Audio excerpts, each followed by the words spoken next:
بسم اللہ الرحمن الرحیم۔ ادارہ ندائے قرآن، خواتین کا درس قرآن، وقت دوپہر 3:15 بجے سے 4:15 بجے تک، تعطیل جمعہ، ہفتہ اور اتوار۔ مردوں کا درس قرآن، وقت رات 10:30 بجے سے 11:30 بجے تک، تعطیل ہفتہ اور اتوار۔ مدرس مفتی ارشاد الرحمن، بمقام ادارہ ندائے قرآن، نزد محمدی مسجد، لیاقت نمبر 3، کراچی۔ رابطہ نمبر 0322359069۔ اعوذ باللہ من الشیطان الرجیم، بسم اللہ الرحمن الرحیم۔ وَإِنْ أَرَدْتُمُ اسْتِبْدَالَ زَوْجٍ مَّكَانَ زَوْجٍ وَآتَيْتُمْ إِحْدَاهُنَّ قِنطَارًا فَلَا تَأْخُذُوا مِنْهُ شَيْئًا، اور اگر تم چاہو ایک بیوی کو دوسری بیوی سے بدلنے کو اور تم نے دیا ان میں سے ایک کو خزانہ، فَلَا تَأْخُذُوا مِنْهُ شَيْئًا، تو پس مت لو اس سے کچھ۔ أَتَأْخُذُونَهُ بُهْتَانًا وَإِثْمًا مُبِينًا، کیا تم اس کو لوگے الزام کے طور پر اور کھلے گناہ کے طور پر۔ اس آیت کی تشریح میں نے پچھلے سبق میں اچھی طرح کر دی تھی۔ آگے فرماتے ہیں وَكَيْفَ تَأْخُذُونَهُ وَقَدْ أَفْضَىٰ بَعْضُكُمْ إِلَىٰ بَعْضٍ وَأَخَذْنَ مِنكُم مِّيثَاقًا غَلِيظًا، اور کیسے تم اس کو لوگے حالانکہ تمہارے بعض کے ساتھ مل چکے، اور تم نے لیا اور انہوں نے لیا تم سے گاڑا وعدہ۔ یہاں اللہ رب العزت اسی بات کو تفصیل کے ساتھ بیان فرما رہے ہیں، اس کی مزید وضاحت فرما رہے ہیں کہ تم اس مال کو، اس مہر کو کیسے واپس لے سکتے ہو، جبکہ وہ مہر اب عورتوں کا حق بن گیا۔ عورتوں کا حق وہ کیوں بن گیا؟ کیونکہ ظاہر سی بات ہے کہ مہر جو دیا جاتا ہے اس کا جو فلسفہ ہے، بنیادی طور پر مختصراً عرض کر رہا ہوں ورنہ اس بارے میں کافی تفصیلی بحثیں کی گئی ہیں۔ بنیادی طور پر جیسے میں نے کئی مرتبہ بتایا کہ نکاح ایک معاہدہ ہے، اس کے اندر حقوق و ذمہ داریاں ہوتی ہیں۔ مرد کے اوپر جو اس کے اندر ذمہ داری ہوتی ہے وہ ایک تو سیکورٹی کی ذمہ داری ہوتی ہے، یعنی حفاظت دینے کی ذمہ داری ہوتی ہے کہ وہ بیوی کو اور گویا اپنی نسل کو جو ہے وہ سیکورٹی فراہم کرنے کا ذمہ دار ہے، حفاظت فراہم کرنے کا ذمہ دار ہے۔ نسل کی حفاظت کی ذمہ داری گویا مرد کی ہے، اور اسی طریقے پر مالی ذمہ داری جو ہے وہ ساری مرد کی ہے۔ تو ان ذمہ داریوں کو پورا کرنے کا گویا مرد جو ہے وہ عہد کرتا ہے اور اس کا اظہار کرتا ہے نکاح کے موقع پر، اور اس اظہار کی علامت کے طور پر، اس اظہار کے علامت کے طور پر وہ مہر دیتا ہے، مال خرچ کرتا ہے۔ گویا کہ وہ مال خرچ کر کے یہ بتا رہا ہوتا ہے کہ آنے والی جو بھی ذمہ داریاں ہیں، بیوی کی جو ذمہ داری ہے، نسل کی جو ذمہ داری ہے، تو وہ میں پورا کرنے کا اہل ہوں، میں وہ پوری کر سکتا ہوں، اور اس کی علامت کے طور پر دیکھو میں یہ مال خرچ کر رہا ہوں۔ گویا کہ دیکھیں دو چیزیں ہیں اس کے اندر۔ نکاح کر کے وہ ظاہر سی بات ہے نکاح سے اہم مقصد نسل ہوتی ہے، اور نسل میں بھی نسل کو پالنا، اس کو نشوونما دینا، اس کے اندر بھی حفاظت اور اسی طرح مال، یہ دونوں جو ہے نا وہ استعمال ہوتے ہیں اور خرچ ہوتے ہیں۔ تو مرد جو ہے وہ گویا عورت کو یہ یقین دلا رہا ہوتا ہے مہر خرچ کر کے کہ میں تمہاری بھی گویا حفاظت کروں گا، نسل کی بھی حفاظت کروں گا، اور مالی اعتبار سے بھی تمہاری طرف سے اور نسل کی طرف سے جو میرے اوپر ذمہ داری عائد ہوتی ہے تو وہ میں پورا کروں گا۔ تو اسی لیے وہ مہر خرچ کرتا ہے اور مہر دیتا ہے اس بات کا اظہار کے لیے۔ تو جب نکاح ہوا یعنی ایک معاہدہ ہوا تو اس کی وجہ سے وہ مہر لازم ہو جاتا ہے، لیکن چونکہ ابھی مثال کے طور پر اگر فرض کر لیں کہ صحبت نہیں ہوئی تو تو وہ مہر آدھا واجب ہوتا ہے، پورا واجب نہیں ہوتا. لیکن اگر صحبت بھی ہو گئی تو مہر پورا واجب ہو جاتا ہے. تو اس کی وجہ وہی ہے جو میں نے ابھی بتائی کہ گویا صحبت کر کے چونکہ نسل کی ذمہ داری آ جاتی ہے، اور جیسے میں نے بتایا کہ مہر مقرر ہوتا ہے اس بات کی علامت کے طور پر کہ میں نسل کی بھی ذمہ داری لینے کو تیار ہوں. جو نسل ہوگی، جو اولاد ہوگی، اس کو پالنے کا بھی میں ذمہ دار ہوں. تو اس لیے جب صحبت ہو گئی تو اب مہر جو ہے وہ پورا لازم ہو جاتا ہے. تو یہاں پر اللہ رب العزت نے اسی کو بیان فرمایا کہ تم کیسے اس مہر کو واپس لے سکتے ہو جبکہ تمہارے بعض سے مل چکے، یعنی صحبت ہو چکی اور اس بات کا اظہار گویا ہو گیا کہ نسل کی ذمہ داری میں لیتا ہوں اور نسل کی ذمہ داری میں لینے کا پوری طرح اہل ہوں، اور اس لیے گویا میں مال دے رہا ہوں اور مہر خرچ کر رہا ہوں. تو اس لیے اب مہر پورا کا پورا لازم ہو گیا اور اس مہر میں سے کچھ بھی نہیں لیا جا سکتا. اور اسی طرح جیسے آگے فرمایا کہ وَأَخَذْنَا مِنْكُمْ مِيثَاقًا غَلِيظًا کہ اور انہوں نے لیا تم سے گاڑا عہد. یہاں پر یہ جو گاڑا عہد ہے میثاق غلیظ یعنی پکا عہد، یہ نکاح کو فرمایا کہ نکاح کر کے جو عہد ہوا ہے وہ بھی وہ تم سے انہوں نے عورتوں نے تم سے وہ عہد بھی لیا ہے نکاح کے ذریعے، اور نکاح کے ذریعے جو تم نے عہد کیا ہے تو اس کے اندر بھی گویا تم نے اسی بات کا اظہار کیا ہے اور اسی بات کا اقرار کیا ہے کہ میں تمہاری بھی پوری ذمہ داری لیتا ہوں اور نسل کی بھی پوری ذمہ داری لیتا ہوں. تو جب ذمہ داری لینے کے اعتراف کے طور پر مہر خرچ کیا گیا تو ظاہر سی بات ہے وہ لازم ہو گیا، اب اس میں سے لینا صحیح نہیں ہے. تو یہاں پر گویا اللہ رب العزت نے مہر کے فلسفے کو واضح فرمایا ہے. مہر کے فلسفے کو میں انشاءاللہ تعالیٰ اور بھی آگے واضح کرتا رہوں گا. تو فرمایا کہ وَكَيْفَ تَأْخُذُونَهُ اور کیسے تم اس کو لوگے وَقَدْ أَفْضَىٰ بَعْضُكُمْ إِلَىٰ بَعْضٍ اس حال میں کہ تمہارے بعض سے مل چکے ہیں. وَأَخَذْنَا مِنْكُمْ مِيثَاقًا غَلِيظًا اور لیا انہوں نے تم سے گاڑا عہد. اب یہ بات تو یہاں پر پوری ہو گئی. آگے اللہ رب العزت چونکہ پیچھے یہ ایک بیوی کو دوسری بیوی سے بدلنے کا ذکر تھا، یعنی کہ گویا ایک بیوی کو چھوڑ کر دوسری بیوی سے یعنی دوسری عورت سے نکاح کرنے کا ذکر تھا. تو اب آگے اللہ رب العزت نے نکاح کے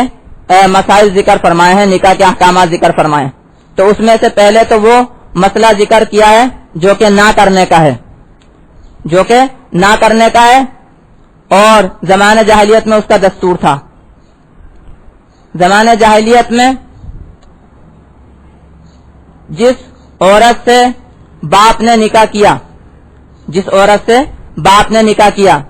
تو جس عورت سے باپ نے نکاح کیا ایک تو وہی عورت ہو سکتی ہے جو اپنی ماں بھی ہے، یا دوسری صورت یہ ہو سکتی ہے کہ وہ ستیلی ماں ہے. تو گویا کہ ستیلی ماں سے بھی نکاح کر لیا کرتے تھے زمانے جاہلیت میں. جب باپ مر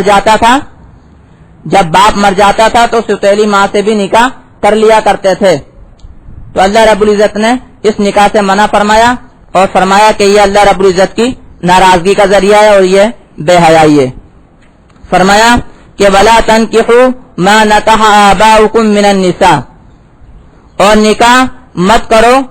جن سے نکاح کیا تمہارے باپوں نے عورتوں سے. جن عورتوں سے تمہارے باپوں نے نکاح کیا ان سے نکاح مت کرو. یعنی وہی جیسے میں نے بتایا کہ ایک تو خود ہی کی ماں ہوتی ہے تو خود ہی کی ماں سے تو خیر کوئی بھی نکاح نہیں کرتا تھا، لیکن ایک ہے ستیلی ماں یعنی باپ نے نکاح کیا جس سے، تو اس سے نکاح مت کرو. الا ما قد سلف مگر یہ کہ جو پیچھے ہو گیا، جو پیچھے گزر گیا. جو اگر اس طرح کا نکاح ہو گیا تو وہ گویا برقرار رہے گا، اس کو توڑنے کی ضرورت نہیں ہے،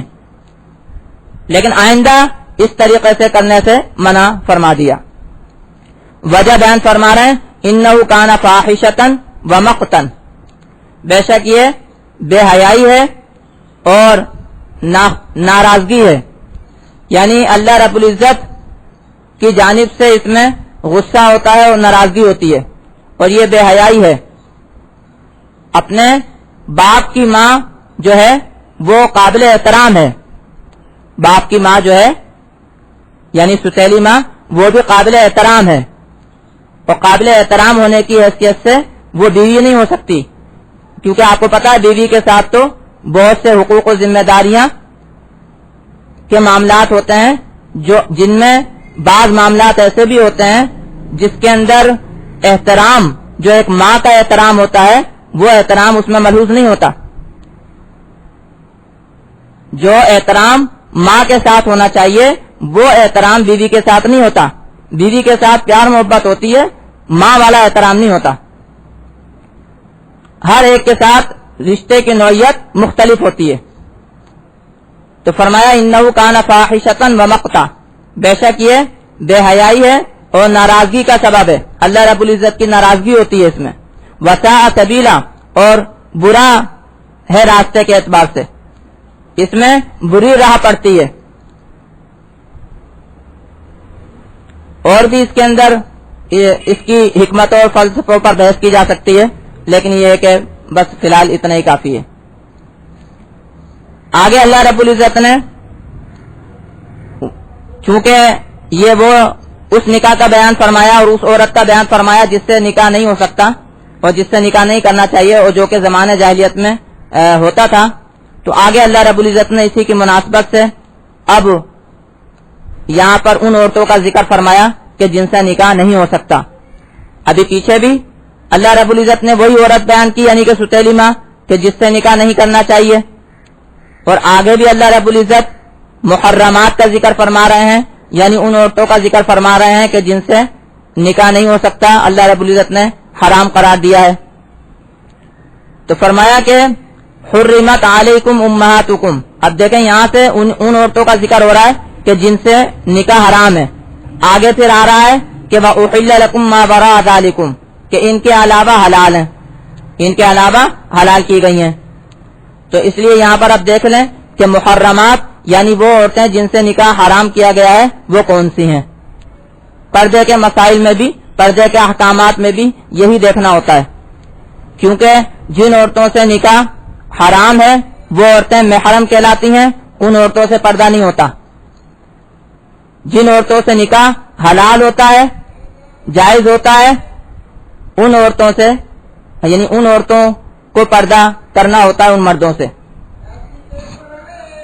تو فرمایا کہ حرمت علیکم امہاتکم, حرام کی گئی تمہارے اوپر تمہاری مائیں.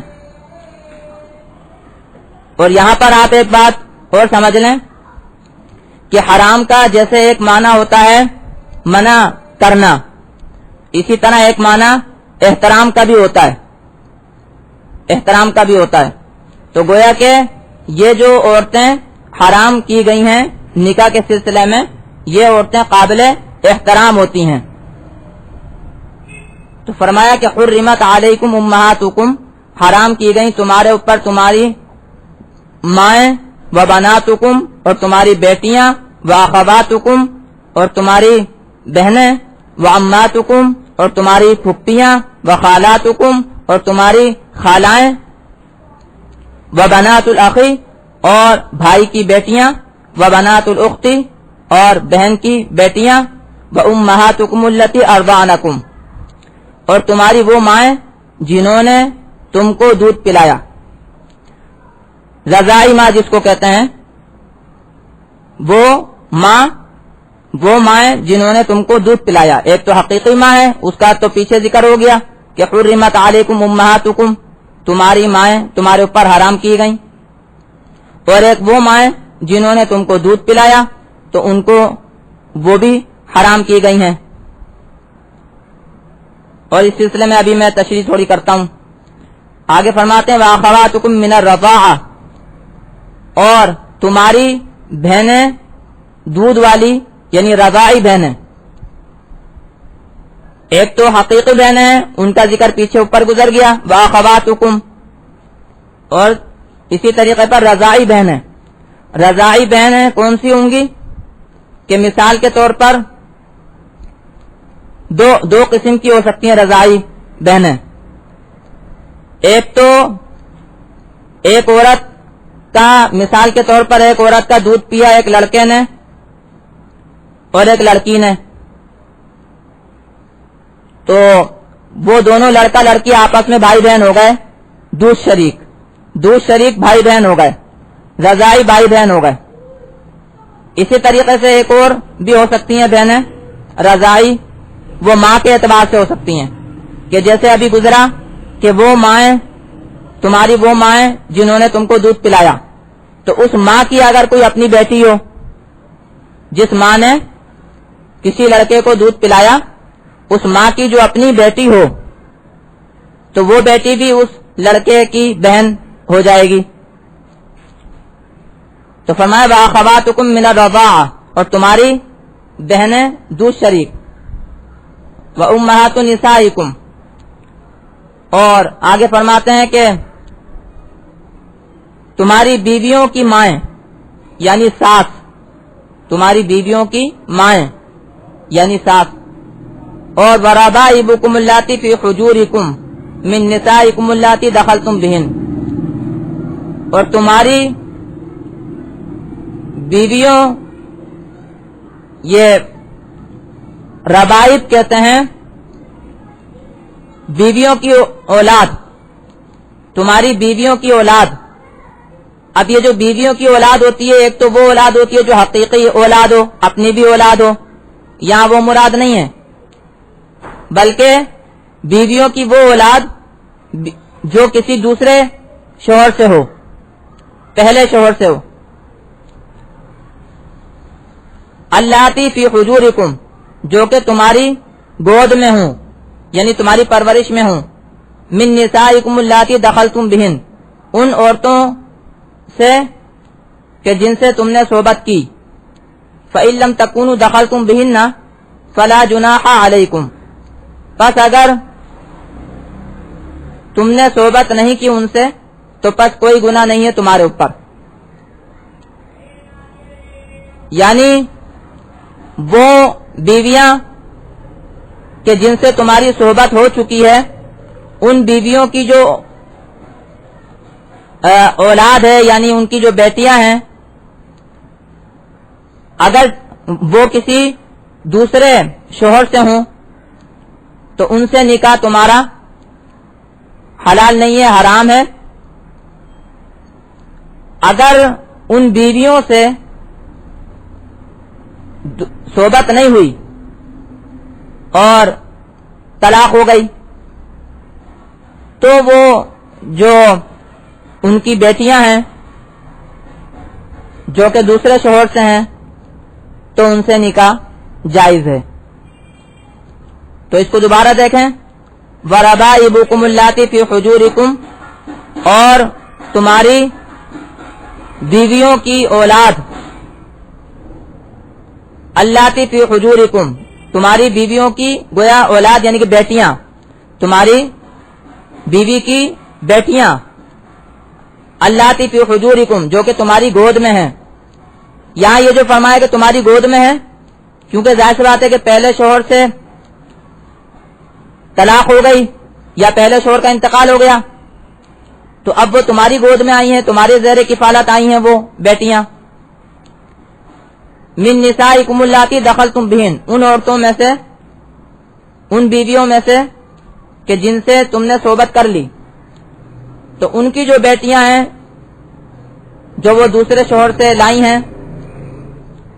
تو ان سے نکاح تمہارا صحیح نہیں ہے۔ فإن لم تکونوا دخلتم بہن فلا جناح علیکم، پس اگر تم نے ان سے صحبت نہیں کی تو پس کوئی گناہ نہیں ہے تمہارے اوپر۔ اگر ان بیویوں سے صحبت نہیں ہوئی اور طلاق ہو گئی تو ان کی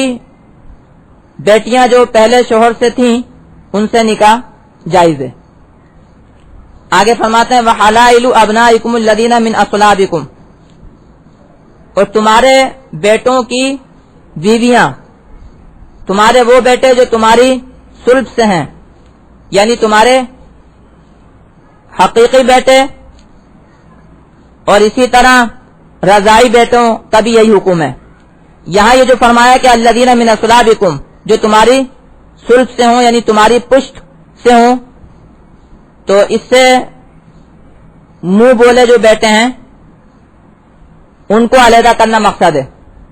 کیونکہ منہ بولے بیٹوں کی بیوی سے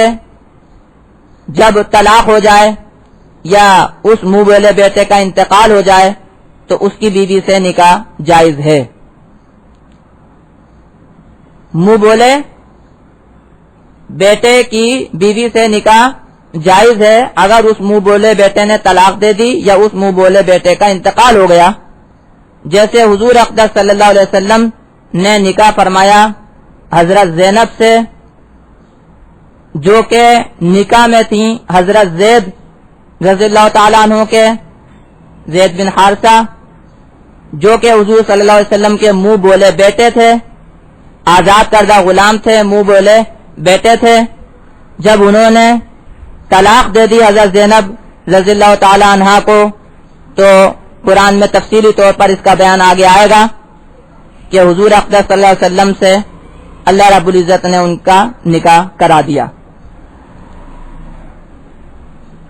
تو منہ بولے بیٹے کی بیوی سے نکاح جائز ہے، لیکن حقیقی بیٹے کی بیوی سے یعنی کہ بہو سے، اسی طریقے پر رضاعی جو بیٹا ہو تو اس کی بیوی سے نکاح جائز نہیں ہے اگر طلاق ہو جائے یا اس بیٹے کا انتقال ہو جائے تو بھی صحیح نہیں ہے۔ تو فرمایا وَحَلَائِلُ أَبْنَائِكُمُ الَّذِينَ مِنْ أَصْلَابِكُمْ، اور تمہارے ان بیٹوں کی بیویاں بہو کہلاتی ہے یہ، تو تمہارے ان بیٹوں کی بیویاں جو تمہارے پشت سے ہیں، تمہاری پیٹھ سے ہیں، سلب کہتے ہیں پشت کو، پیٹھ کو، تو ان بیٹوں کی بیویاں یعنی کہ بہو، تو بہو سے نکاح کسی طور پر صحیح نہیں ہے، چاہے بیٹے کا انتقال ہو جائے، چاہے بیٹے نے اس بہو کو طلاق دے دی۔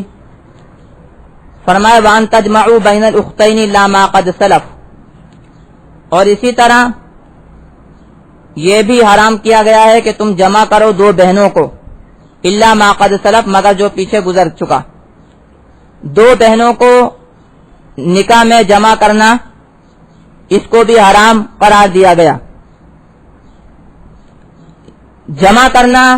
حرام قرار دیا گیا، اس کا مطلب یہ ہوا کہ اگر ایک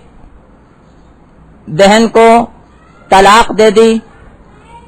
یا اس بہن کا انتقال ہو گیا تو دوسری سے نکاح کیا جا سکتا ہے، جیسا کہ حضرت عثمان رضی اللہ تعالیٰ عنہ کو حضور صلی اللہ علیہ وسلم نے یکے بعد دیگرے اپنی دو بیٹیاں بیاہیں۔ پہلے ایک بیٹی کا نکاح کیا حضرت عثمان رضی اللہ تعالیٰ عنہ سے حضور صلی اللہ علیہ وسلم نے، جب ان بیٹی کا انتقال ہو گیا تو پھر دوسری بیٹی کا بھی نکاح حضور صلی اللہ علیہ وسلم نے حضرت عثمان رضی اللہ تعالیٰ عنہ سے کیا، اور اسی لیے حضرت عثمان رضی اللہ تعالیٰ عنہ کا لقب ہے ذو النورین۔ ذو النورین، نور کہتے ہیں روشنی کو، نور واحد اور نورین تثنیہ یعنی دو کے لیے، تو گویا دو نور والے، دو نور والے، دو روشنیوں والے، کیونکہ ان کے نکاح میں حضور صلی اللہ علیہ وسلم کی دو صاحبزادیاں ایک کے بعد ایک آئیں، تو جمع کرنا حرام کیا گیا ہے۔ اگر ایک کے بعد ایک یعنی ایک کا انتقال ہو جائے پھر دوسری سے نکاح کیا جائے، یا ایک کو طلاق دے دی جائے پھر دوسرے سے نکاح کیا جائے تو یہ جائز ہے۔ تو فرمایا کہ اور یہ بھی حرام کیا گیا ہے کہ تم جمع کرو دو بہنوں کو الا ما قد سلف، مگر یہ کہ وہ جو پیچھے گزر چکا۔ اس بارے میں بھی یہی فرمایا کہ اگر ایسا پہلے ہو چکا ہے تو اب اس کو توڑنے کی ضرورت نہیں ہے۔ دو قسم کے نکاحوں کے بارے میں اللہ رب العزت نے یہ فرمایا ہے کہ جو پیچھے ہو گئے ہیں تو ان کو توڑنے کی ضرورت نہیں ہے۔ ایک تو اپنی ستیلی ماں سے جو کسی نے نکاح کیا ہو پہلے، تو اس جو پہلے ہو چکا ہے اس حکم کے نازل ہونے سے پہلے، اس حکم کے نازل ہونے سے پہلے، اس آیت کے نازل ہونے سے پہلے جو ہو چکا ہے تو اس کو توڑنے کی ضرورت نہیں ہے۔ ویسے کوئی توڑ دے مرضی ہے، یعنی کہ طلاق وغیرہ دے دے مرضی ہے، لیکن اللہ رب العزت نے حکم نہیں دیا، اللہ رب العزت نے اس کو جائز رکھا، برقرار رکھا۔ اور اسی طریقے پر اگر اس حکم کے نازل ہونے سے پہلے، اس آیت کے نازل ہونے سے پہلے کسی نے دو بہنوں کو جمع کیا اپنے نکاح میں، تو اس کو بھی برقرار رہنا جائز ہے۔ اس کے لیے بھی ضروری نہیں ہے کہ وہ کسی ایک بیوی کو جو ہے وہ طلاق دے، بلکہ وہ ان کو برقرار رکھ سکتا ہے، اور یہ بھی مرضی ہے کہ چاہے تو طلاق دے دے، لیکن اللہ رب العزت نے اجازت دی کہ وہ اس کو برقرار رکھ سکتا ہے۔ باقی جو گزری ہیں محرمات، یعنی وہ عورتیں جن کا نکاح حرام کیا گیا ہے، تو وہ ہر صورت میں یہ محرمات یا بدیہ کہلاتی ہیں، یعنی گویا ہمیشہ یہ حرام ہے، چاہے کسی نے غلطی سے کی جائے، چاہے جیسے بھی کی، تو ہر صورت میں وہ نکاح ہوگا ہی نہیں، اس کو گویا کہ علیحدہ کرنا پڑے گا۔ اس آیت کو دوبارہ دیکھ لیں۔ حرمت علیکم امہاتکم، حرام کی گئی تمہارے اوپر تمہاری مائیں، و بناتکم اور تمہاری بیٹیاں، و اخواتکم اور تمہاری بہنیں، و عماتکم اور تمہاری پھپھیاں، و خالاتکم اور تمہاری خالائیں، و بنات الاخی اور بھائی کی بیٹیاں، و بنات الاختی اور بہن کی بیٹیاں، و امہاتکم اللاتی ارضعنکم اور تمہاری وہ مائیں جنہوں نے تم کو دودھ پلایا، و اخواتکم من الرضاعہ اور تمہاری بہنیں دودھ شریک، و امہات نسائکم اور تمہاری بیویوں کی مائیں یعنی کہ ساس، و ربائبکم اللاتی فی حجورکم من نسائکم اللاتی دخلتم بہن اور تمہاری بیویوں کی بیٹیاں جو کہ تمہاری گود میں ہیں، من نسائکم اللاتی دخلتم بہن ان عورتوں سے کہ جن سے تم نے صحبت کر لی، فإن لم تکونوا دخلتم بہن فلا جناح علیکم پس اگر تم نے ان سے صحبت نہیں کی تو پس کوئی گناہ نہیں ہے تمہارے اوپر، وحلائل ابنائکم الذین من اصلابکم اور تمہارے ان بیٹوں کی بیویاں جو کہ تمہاری پشتوں سے ہیں، وان تجمعوا بین الاختین الا ما قد سلف اور یہ کہ تم جمع کرو دو بہنوں کے درمیان مگر جو پیچھے گزر چکا، ان اللہ کان غفور الرحیم بے شک اللہ تعالیٰ ہے بخشنے والا مہربان۔ یہ جو جملہ اللہ رب العزت نے آخر میں ارشاد فرمایا، یہ اسی لیے ارشاد فرمایا کہ یہ حرام جو نکاح ہیں اگر فرض کرو کہ کسی نے غلطی سے کر لی ہے یا جان بوجھ کر لی ہے، لیکن اگر وہ اپنی اس غلطی پر نادم ہے، پشیمان ہے اور اس کا ازالہ کر لے، توبہ کر لے، تو اللہ تعالیٰ بخش